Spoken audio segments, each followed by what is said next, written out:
Hello বন্ধুরা, আজকে আমরা কথা বলতে যাচ্ছি 2019 সালের অস্কার কাঁপানো এমন একটা সাইকোলজিক্যাল ড্রামা আর থ্রিলার মুভি নিয়ে, যার নাম শোনার পর থেকেই মাথার মধ্যে একটা প্রশ্ন ঘোরে। প্যারাসাইট বা পরজীবী আসলে কারা? প্যারাসাইট হলো এমন কিছু জীবাণু যারা আমাদের আশেপাশেই থাকে, আমাদের ওপর ভরসা করেই বেঁচে থাকে, কিন্তু সহজে আমাদের চোখে পড়ে না। ঠিক এমনই আজকের গল্পে একটা গরিব পরিবার কিভাবে এক বড়লোক পরিবারের অজান্তেই তাদের ঘরে ঢুকে পরজীবীর মতো বাস করতে শুরু করে, তা দেখতে হলে আজকের ভিডিওটি একদম শেষ পর্যন্ত দেখতে হবে। তো চলুন সময় নষ্ট না করে শুরু করা যাক আজকের মুভি প্যারাসাইট। গল্পের শুরুতেই আমরা দেখতে পাই কিও নামের একটা যুবককে, যে তার বোন কি জং, বাবা কিম আর মা চুংয়ের সাথে একটা নোংরা আন্ডারগ্রাউন্ড সাব বেসমেন্ট ঘরে থাকে। এদের অবস্থা এতটাই খারাপ যে এরা অন্যের ফ্রি ওয়াইফাই চুরি করে চালায় আর পিজার বক্স ভাঁজ করে কোনো রকমের দুবেলার খাবার জোগাড় করে। একদিন কিউয়ের এক বড়লোক বন্ধু মিন তাদের বাড়িতে আসে এবং কিউকে একটা অফার দেয়। মিন বলে, আমি একটা চরম বড়লোক ফ্যামিলির মেয়েকে ইংলিশ পড়াই, কিন্তু আমি এখন হায়ার স্টাডির জন্য বিদেশে যাচ্ছি। আমি ওই মেয়েটাকে পছন্দ করি, তাই আমি চাই না আমার জায়গায় অন্য কোনো ছেলে গিয়ে ওর মন জয় করুক। তুই আমার বিশ্বস্ত বন্ধু, তাই তুই আমার জায়গায় ওই বড়লোক বাড়িতে গিয়ে মেয়েটাকে ইংলিশ পড়া। যেমন কথা তেমন কাজ। কিউয়ের বোন কি জং কম্পিউটারে এডিট করে অক্সফোর্ড ইউনিভার্সিটির একটা ফেক বা ডুপ্লিকেট সার্টিফিকেট বানিয়ে দেয়। সেই জাল ডিগ্রি নিয়ে কিউ ইন্টারভিউ দিতে পৌঁছায় ফোশান শহরের সবচেয়ে পশ এবং বিলাসবহুল এলাকার এক রাজকীয় বাংলো বাড়িতে, যেখানে বাস করে মিস্টার পার্ক ও ম্যাডাম ইউনের ফ্যামিলি। ম্যাডাম ইউন কিউয়ের জাল ডিগ্রি দেখে নয়, বরং মিনের রেফারেন্সের ওপর ভরসা করে তাকে জবে রেখে দেন এবং ভালোবেসে তার নাম দেন কেভিন। কেভিন যখন ম্যাডামের মেয়ে ডা হাইকে পড়ানো শুরু করে, তখন মিস্টার পার্কের ছোট ছেলে দা সং সেখানে এসে উৎপাত শুরু করে। ম্যাডাম তখন আফসোস করে কেভিনকে বলে, আমার ছেলেটা আর্টে খুব ভালো, কিন্তু ওর জন্য একটা ভালো ড্রয়িং টিচার পাচ্ছি না। কেভিনের চতুর মাথায় তখনই বুদ্ধি খেলে যায়। সে বলে, ম্যাডাম, আমি ইলিয়ন ইউনিভার্সিটির এক টপ ক্লাস আর্ট টিচারকে চিনি, যার নাম জেসিকা। সে বাচ্চাদের খুব ভালো হ্যান্ডেল করতে পারে। পরদিনই কেভিন নিজের আপন বোন কি জংকে জেসিকা সাজিয়ে সেই বাড়িতে আর্ট টিচার হিসেবে ঢুকিয়ে দেয়। জেসিকা এসেই ম্যাডামকে কথায় ভোলাতে শুরু করে যে তার ছেলেটা ড্রয়িংয়ে অনেক ভালো হলেও তার আসলে আর্ট থেরাপি দরকার। ম্যাডামও তার কথায় অন্ধবিশ্বাস করে তাকেও জবে রেখে দেন। এখন এই দুই ভাই বোনের নজর পড়ে মিস্টার পার্কের পার্সোনাল ড্রাইভারের ওপর। জেসিকা একদিন রাতে বাড়ি ফেরার সময় মিস্টার পার্ক তাকে বলেন, অনেক রাত হয়েছে, আমি আমার ড্রাইভারকে বলে দিচ্ছি তোমাকে বাসায় পৌঁছে দেবে।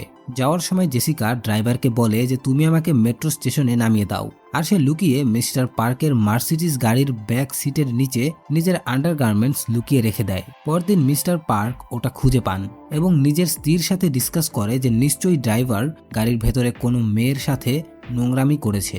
ব্যাস, মিস্টার পার্ক কোনো ঝামেলা না চেয়ে ড্রাইভারকে চাকরি থেকে লাথি মেরে বের করে দেন। এবার জেসিকা ম্যাডামকে গিয়ে বলে, আমার চেনা একটা আঙ্কেল আছে যিনি আগে প্যারিসের এক বড় ফ্যামিলির মার্সিডিজ চালাতেন, উনি এখন ফ্রি আছেন। এবার জেসিকা তার নিজের বাবা কিমকে ড্রাইভারের বেশে ওই বাড়িতে ঢুকিয়ে দেয়। এখন বাকি রইল শুধু তাদের মা চুং। কিন্তু মুসিবত হলো ওই বাড়ির পুরনো কাজের মহিলা, মানে এই লাক্সারি বাড়িতে এর আগে যে ফ্যামিলি থাকতো তখনকার সময় থেকে মুন এখানে কাজ করছে, মানে বহু বছর ধরে সে এই বাড়িতে আছে। তাকে বের করা প্রায় অসম্ভব, কিন্তু এই পরজীবী ফ্যামিলির শয়তানি বুদ্ধি তো থামার নয়। কেভিন জানতে পারে যে মুনের পিচ ফলের গায়ে যে ছোট ছোট আঁশ বা চুলের মতো ওইটাই অ্যালার্জি রয়েছে। কিউ তখন বাজার থেকে পিচ ফল কিনে এনে তার আঁশগুলো মুনের ওপর ঝেড়ে দেয়, যার ফলে মুনের শ্বাসকষ্ট শুরু হয় আর সে মারাত্মক কাশতে থাকে।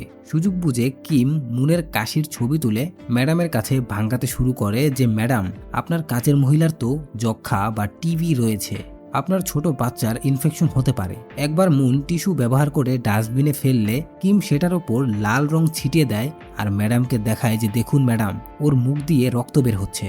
এটা দেখে ম্যাডাম ভয় পেয়ে যান এবং মুনকে না জানিয়েই ঘর থেকে বের করে দেন। আর তার জায়গায় কিম নিজের ওয়াইফ চুংকে এই বাড়িতে নতুন হেড মেড হিসেবে ঢুকিয়ে দেয়। এভাবেই পুরো ফ্যামিলি এক এক করে মিস্টার পার্কের রাজকীয় বাড়িতে পরজীবীর মতো নিজেদের ডেরা জমিয়ে ফেলে। সবকিছু ঠিকঠাকই চলছিল, কিন্তু একদিন ছোট ছেলে দা সং হুট করে বলে ওঠে, আচ্ছা, আমাদের ড্রাইভার আঙ্কেল, জেসিকা দিদি, কেভিন ভাইয়া আর নতুন রান্নার মসি, তাদের গা থেকে একই রকম গন্ধ বের হয় কেন? এই কথা শুনে ফ্যামিলির সবার মনে ভয় ঢুকে যায় যে তাদের আন্ডারগ্রাউন্ডে থাকার সেই নর্দমার গন্ধ যদি বড় লোকরা ধরে ফেলে তাহলে তো সব শেষ। তারা ডিসিশন নেয় যে এখন থেকে সবাই আলাদা আলাদা ডিটারজেন্ট দিয়ে কাপড় ধোবে। একদিন মিস্টার পার্ক তার ফ্যামিলি নিয়ে ছেলের বার্থডে সেলিব্রেট করার জন্য 2 দিনের জন্য ক্যাম্পিংয়ে যায়, আর পুরো দায়িত্ব দিয়ে যায় কাজের মহিলা চুংয়ের ওপর। মালিকেরা বাড়ি থেকে বের হতেই এই 4 জন গরিব যেন হাতে স্বর্গ পায়। তারা পুরো ড্রয়িং রুম দখল করে দামি দামি উইস্কি, খাবার দাবার নিয়ে পার্টি করতে শুরু করে, ঠিক যেমন লাইট বন্ধ থাকলে রান্নাঘরে তেলাপোকারা রাজত্ব করে। ওরাও তখন এই বাড়ির মালিক সেজে বসেছিল। কেউ তো স্বপ্ন দেখতে শুরু করে যে মিস্টার পার্কের মেয়েকে বিয়ে করে একদিন এই পুরো বাড়িটার মালিক হয়ে যাবে। বাইরে তখন ঝুমঝুমিয়ে বৃষ্টি পড়ছিল। হঠাৎ মাঝরাতে কলিং বেল বেজে ওঠে। চুং গিয়ে ক্যামেরা স্ক্রিনে দেখে বাইরে আগের সেই কাজের মহিলা মুন দাঁড়িয়ে আছে। মুন কাঁদতে কাঁদতে বলে, দিদি, আমি তাড়াহুড়া করে যাওয়ার সময় বেসমেন্টে আমার একটা জিনিস ফেলে গিয়েছি, প্লিজ ওটা একটু নিতে দাও। চুং দয়া করে দরজা খুলে দেয়, আর বাকি 3 জন সোফার নিচে লুকিয়ে পড়ে। মুন সোজাসুজি বেসমেন্টে চলে যায়। অনেকক্ষণ পর চুং নিজে গিয়ে দেখে মুন বেসমেন্টের দেওয়ালে একটা বিশাল আলমারি সরানোর চেষ্টা করছে। চুং তাকে হেল্প করতেই দেয়াল থেকে একটা গোপন টানেল বা সুড়ঙ্গ রাস্তা বেরিয়ে আসে। চুং মুনের পিছু পিছু সেই সুড়ঙ্গে ঢুকে দেখে নিচে এক অন্ধকার ঘর আছে যেখানে একটা লোক শুয়ে আছে। সে হলো মুনের স্বামী গিউনশে। মুন জানায় তার স্বামী এক মাফিয়ার কাছ থেকে লোন নিয়ে শোধ করতে পারেনি, তাই 4 বছর ধরে সে এই গোপন সুড়ঙ্গে লুকিয়ে আছে। আর মিস্টার পার্কের ফ্যামিলিও এই সুড়ঙ্গের কথা কিছুই জানে না। আগের ফ্যামিলি যারা এই বাড়িটা বানিয়েছিল তারাই এই বেসমেন্টটা বানিয়েছিল, আর যেহেতু আমি তাদের সময় থেকে কাজ করি তাই আমিও এই বেসমেন্টের ব্যাপারে জানি। এদিকে ফ্যামিলির বাকি সবাইও ওখানে চলে আসে এবং চুপি চুপি তাদের কথা শুনতে থাকে। চুং তখন পুলিশে ফোন করতে গেলে মুন তার পায়ে ধরে কাঁদতে শুরু করে। ঠিক তখনই কেভিন, জেসিকা আর কিম ওপর থেকে পা পিছলে সিঁড়ি দিয়ে গড়িয়ে একেবারে সুড়ঙ্গের নিচে এসে পড়ে। মুন তাদের দেখে চিনে ফেলে এবং বুঝতে পারে যে এরা আসলে কোনো হাই প্রোফাইল প্রফেশনাল নয়, বরং একটা আস্ত জোচ্চোর ফ্যামিলি। এবার মুন নিজের ফোন বের করে তাদের ভিডিও বানিয়ে নেয় এবং হুমকি দেয় যে এই ভিডিও সে ম্যাডামের কাছে পাঠিয়ে দেবে। এরপর সে তার হাজবেন্ডকে নিয়ে ওপরে যেতে শুরু করে। বেসমেন্ট থেকে বাইরে বের হওয়ার পর তার হাজবেন্ডের অনেক ভালো লাগছিল, কারণ সে অনেক মাস ধরে বেসমেন্ট থেকে বেরই হয়নি। মুন ওই 4 জনের হাত ওপর করে রেখেছিল। এরপর সে তাদের আরও একটা ভিডিও বানায় যে কিভাবে তারা তাদের মালিকের অনুপস্থিতিতে পার্টি করে বেড়াচ্ছে।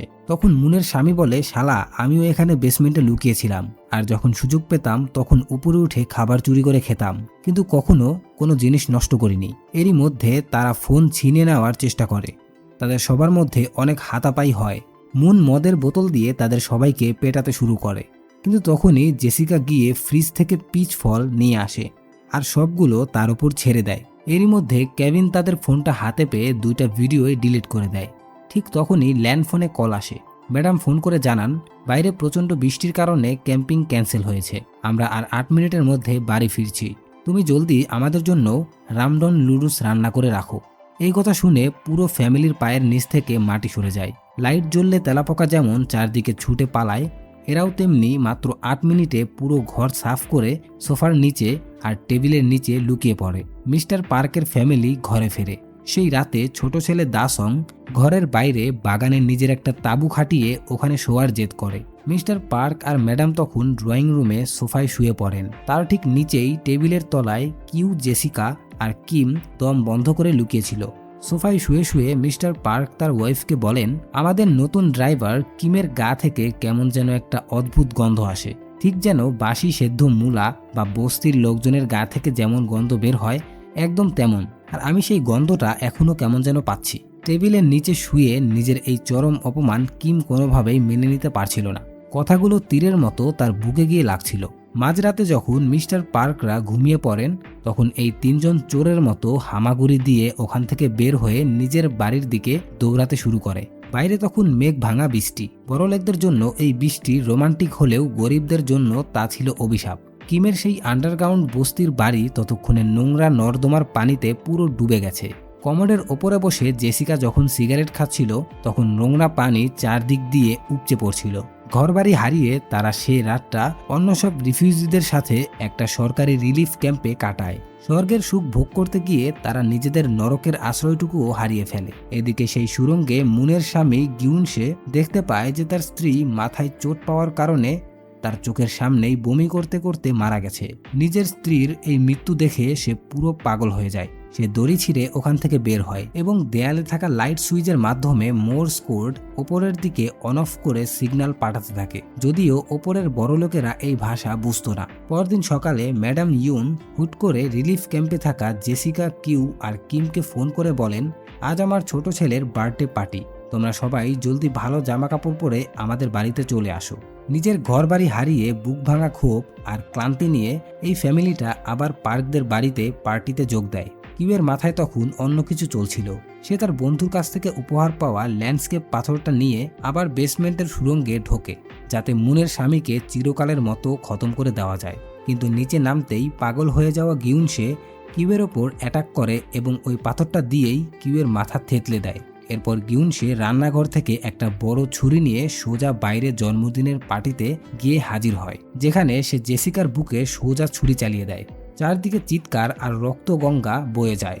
দাসং সেই দৃশ্য দেখে ভয়ে ফিট হয়ে মাটিতে পড়ে যায়। জেসিকার মা চুং তখন রুখে দাঁড়ায় এবং একটা বড় লোহার শিক দিয়ে ওই পাগল গিউনশেকে ওখানেই গেথে মেরে ফেলে। জেসিকা যখন রক্তের সাগরে ডুবে মরছিল, তখন কিম তার মেয়ের ক্ষতস্থান চেপে ধরে বাঁচানোর চেষ্টা করছিল। কিন্তু মিস্টার পার্ক তার ছেলের চিকিৎসার জন্য কিমের কাছে গাড়ির চাবি চায় এবং গিউনশের লাশের নিচ থেকে চাবিটা তোলার সময় তার নাকের সামনে হাত দিয়ে গন্ধের কারণে মুখ কুঁচকে ধরেন।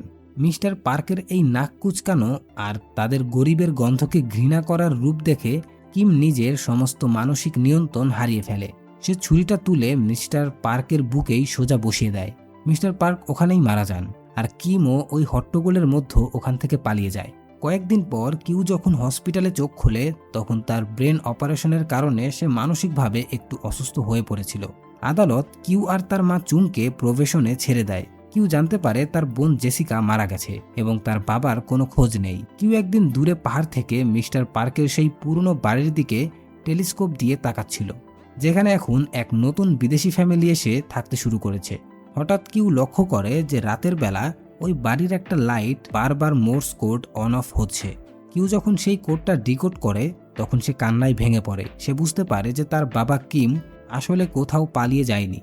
সেদিন মিস্টার পার্ককে খুন করার পর সে আবারও ওই বেসমেন্টের গোপন সুড়ঙ্গে ঢুকে পালিয়েছিল এবং 4 বছর ধরে সে ওখানেই লুকিয়ে আছে। বাড়ির নতুন মালিকেরা যখন ঘুমিয়ে থাকে, সে তখন চুপি চুপি রাতে উঠে এসে রান্নাঘর থেকে খাবার চুরি করে আবার সুড়ঙ্গে ঢুকে যায়। আর প্রতি রাতে সে লাইটের মাধ্যমে তার ছেলের কাছে এই মেসেজ পাঠাতো। মেসেজ পড়ার পর কিউ মনে মনে একটা প্রতিজ্ঞা করে। সে তার ডায়েরিতে লেখে, বাবা, আমি একদিন অনেক বড়লোক হব, অনেক টাকা কামাবো, আর তারপর আমি ওই বাড়িটা নিজেই কিনে নেব। সেদিন তুমি জাস্ট ওই সুড়ঙ্গ থেকে হেঁটে ওপরে চলে আসবে আর আমি তোমাকে জড়িয়ে ধরবো। কিন্তু ক্যামেরা যখন জুম আউট হয়, তখন আমরা দেখতে পাই যে কিউ আসলে তখনও তার সেই পুরনো নোংরা অন্ধকার সাব বেসমেন্ট ঘরেই বসে আছে। আর তার এই বড়লোক হওয়ার স্বপ্নটা কেবলই একটা অবাস্তব কল্পনা মাত্র। আর এভাবেই এই চরম ট্র্যাজিক আর মাইন্ড বেন্ডিং মুভিটি এখানেই শেষ হয়ে যায়। তো বন্ধুরা, এই ছিল প্যারাসাইট মুভির একদম রিয়েল আর হাড় কাঁপানো বাংলা এক্সপ্লেনেশন। মুভি মেকাররা কিন্তু খুব নিখুঁতভাবে সমাজের একটা বড় কড়া সত্য আমাদের সামনে তুলে ধরেছেন। কিভাবে উচ্চবিত্ত আর নিম্নবিত্তদের মাঝখানের এই অদৃশ্য দেয়ালটা মানুষকে ভেতরে ভেতরে একটা হিংস্র পশিতে রূপান্তর করে দেয়। মুভির শেষে কিউয়ের বড়লোক হওয়ার স্বপ্নটা কি আসলেই কখনো সত্যি হবে, নাকি তার বাবা কিমকে সারা জীবন ওই অন্ধকার সুড়ঙ্গেই মরতে হবে? আপনার কি মনে হয়? ঝটপট নিচে কমেন্ট বক্সে আপনার মতামত আমাকে জানিয়ে দিন। আর হ্যাঁ, আজকের এই অস্কারজয়ী মুভির এক্সপ্লেনেশনটা যদি আপনার একটুও ভালো লেগে থাকে, তাহলে প্লিজ ভিডিওটা একটা লাইক করে দিন, বন্ধুদের সাথে শেয়ার করুন, আর আমাদের এই রিল বম্ব চ্যানেলটিকে সাবস্ক্রাইব করতে একদম ভুলবেন না। দেখা হচ্ছে পরবর্তী ভিডিওতে আরও কোনো অস্থির আর মাথা নষ্ট করা মুভির স্টোরি নিয়ে। ততক্ষণ পর্যন্ত সবাই ভালো থাকুন, সুস্থ থাকুন, আর দেখতে থাকুন আপনার প্রিয় চ্যানেল রিল বম্ব। আল্লাহ হাফেজ।